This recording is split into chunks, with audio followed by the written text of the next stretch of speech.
I'm experienced now, professional.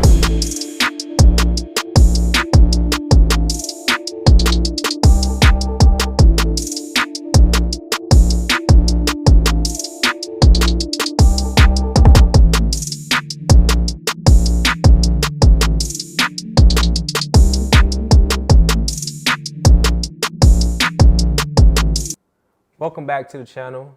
So last time we talked about 3 reasons why you're not losing weight. If you need a refresher, go back to that video. But today let's go ahead and break down each of those 3 things, and I'm gonna give y'all some action steps so that way y'all can apply it. All right, so number 1 is that you have to be in a caloric deficit. So a lot of people just do not like tracking calories. I'm not one of those people. I like to track my macros. I track my calories every single day. I'm logging into MyFitnessPal. But let's just say that you aren't that person and you want to figure out what it is that you can do to be in a caloric deficit. I would suggest start adding things into your diet. Now this sounds, counterproductive, but this will actually work. But I want you to add specific things, and that specific thing will be protein. So I'm talking lean meats, I'm talking egg whites, I'm talking protein shakes. Start incorporating more protein into your diet. So why protein? So protein provides satiety. If you don't know what satiety is, that means that once you eat your protein, that it provides that fullness. So it's not like you're gonna wanna eat more and more and more. So take, for example, you go to a restaurant and you finish your food and the waiter comes by and he's like, would you like some dessert? If you're full, you probably still will eat dessert.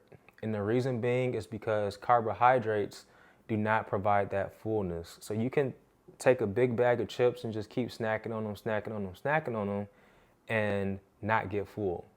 But if that waiter were to ask you, would you like some more steak? And you're already full, you'll probably be disgusted by the thought of eating more meat. So start by adding more protein into your diet. This will help you be full longer. This will help you to stop eating. And you have to pay attention to your body, right? So that's number 1. Number 2, try drinking a glass of water about 20 minutes before you eat. Now, this is also going to help you, fill your stomach up. And sometimes you're not even hungry, you're just thirsty. So make sure that you're hydrated. Start by eating more protein, more vegetables, and then eat your carbs at the end of the meal. This is just a small, simple little hack. I'm not gonna say it's gonna put you in a big caloric deficit, but it is a start. All right, so another thing I like to do, and let me grab this because I see it right there.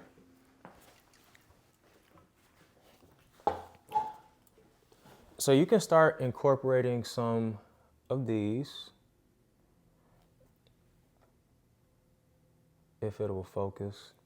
I don't think it's gonna focus, but anyways, this is a sparkling water, unsweetened, but the carbonization from the water also helps you get full. So if you're just not into just drinking just plain old water, you can definitely add in some sparkling water into the mix, and this will also help you get full, which will help you not eat more food, which will put you in more of a caloric deficit.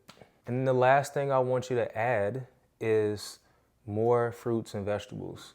So instead of going for that bag of chips, not saying that you can't have any chips or any, snacks or anything like that, but I want you to start eating more fruits and vegetables first, and then maybe grab a few chips. Maybe grab that favorite snack that you like. Okay, so the fruits and vegetables, number 1, they are nutrient dense and they don't have a lot of calories, and you can eat way more of them and you'll get full because a lot of them are filled with water. So again, we got the protein, add more protein in, drink more water, drink water about 20 minutes before your meal. You can add some sparkling water as well, and then add fruits and vegetables. Notice I have not said to take anything out of what you're currently eating, only addition right now. We'll talk about subtraction a little bit later. All right, so number 2 is that you are prioritizing cardio. So cardio is not a bad thing. I'm not gonna sit up here and say never do cardio, because you should be doing cardio for your heart.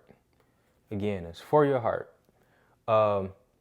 It does have weight loss and fat loss benefits, but do not put too much emphasis on it.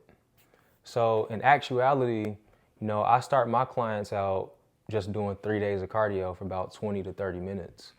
And the reason being is because however you start, your body's going to adapt.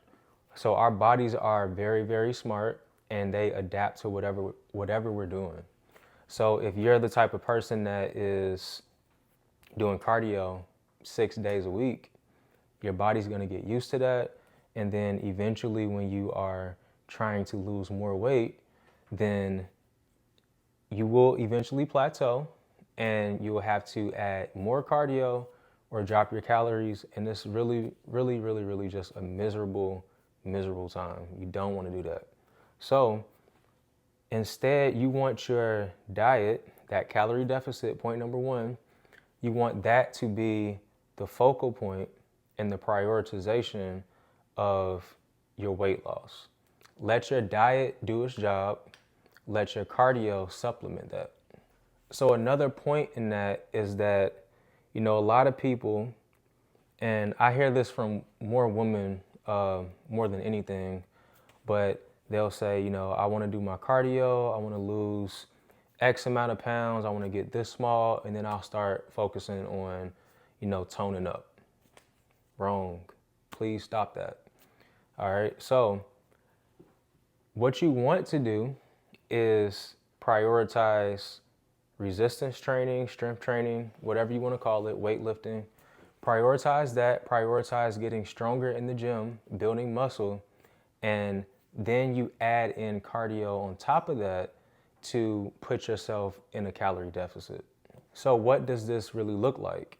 So what it doesn't look like is going to the gym and knocking out 30 minutes of cardio and then lifting weights. You want to use that first amount of time to the weightlifting. So if you're doing your cardio and your weightlifting in the same session, same time frame, do your weightlifting first and then your cardio last. You want to use whatever energy that you have for the weights. You don't want to use up all of your energy doing cardio, and then by the time you hit the weights, you don't really have anything left to give so that you can push and build muscle. To sum it all up, cardio is good, it's not bad. Focus on, I would do low intensity or zone 1 or zone 2. If you don't know what that is, look it up. But zone 2 is like that sweet spot to where your heart rate is elevated enough to where you can still hold a conversation with somebody, but you are still working pretty hard, okay? You don't want to go into zone 3, zone 4 for an extended period of time, because then you're jeopardizing muscle. You run that risk of burning muscle as well as not being able to recover for your next workout. So something low impact.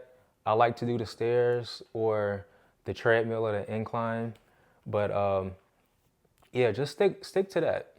Stick to something that's low impact that you can do for 30, 40 minutes after your workout. And also, you want to start out with just 3 days a week. Once you hit that plateau, that's when you can start adding more time or more days. But number 1, let your diet do its job. Let cardio supplement what your diet is already doing. And also prioritize strength training instead of cardio. So strength training first, cardio after. Or you can do cardio in the morning, strength training in the evening, or vice versa. Strength training in the morning, cardio in the evening. Doesn't really matter, but just make sure that you prioritize that strength training over your cardio. All right, and number 3, I won't go into a deep dive on this one because I kind of talked about it last video, but you're not being patient enough. You got to give yourself time. So whatever you're doing, so like if you change your macros up, if you change your eating up, you know, give yourself about 2 weeks, because I'm telling you, your body is going to fluctuate. Your weight is going to fluctuate daily. So I weigh myself every single day. And if I were to put my chart on the screen of showing you, you know, my weight, and I'll see if I could do that. But if I were to put my chart on the screen of how my weight fluctuates throughout the month, throughout the week, like it's crazy. So like it'll go up, it'll go down, you know, I'm thinking I'm on the right track and it'll go right back up, boom, boom, boom. So just keep that in mind. Like nothing in terms of weight loss is gonna be linear. It's never a straight path down, never. You know, so your body's going through hormonal changes throughout the month, especially if you're a woman. So, you know, you have your cycle. So your body's going through hormonal changes. We all are dealing with stress, our sleep patterns, you know, what we eat, you know, it could be a number of different things. So be patient with yourself, give yourself grace, and allow time to happen. And I'm gonna get on this on a whole nother video, but really, it's really not even about the goal. It's not about the weight. It's not about that end goal. It's really about the process. It's about who you're becoming. It's about, you know, getting those reps in. It's about going to the gym day in and day out, making smart decisions in the kitchen. That's really what it's about. It's about finding a new identity and becoming a different person. That's really all it is. You know, who cares about the scale? Who cares about how you look in the mirror? That's really just a plus to everything that you're doing, okay? So don't get too caught up in the scale. Be patient. Give yourself grace. It's gonna happen. I promise you. If you put the work in, you keep going day in and day out, you keep making smart decisions in the kitchen and in the gym, it'll happen over time. But you got to be patient with yourself. All right, but that's all I got. I hope that y'all gained something from this video. You know, I want to do some more videos like this of just, you know, dropping knowledge. There's a lot of stuff that I can talk about. So, you know, if y'all want anything, or if y'all need anything from me, y'all want to hear me talk about anything, break anything down, just let me know. You can comment on here. You can DM me on Instagram, message me on Instagram, whatever. Just hit me up and I'll be sure to drop something for y'all. But until then, I'll see y'all next week. You know, like, comment, subscribe, all that good stuff. And I'll see y'all next time. I'm better now than I was when you saw that 22-year-old undeveloped kid running from Sunday Lister. I'm experienced now.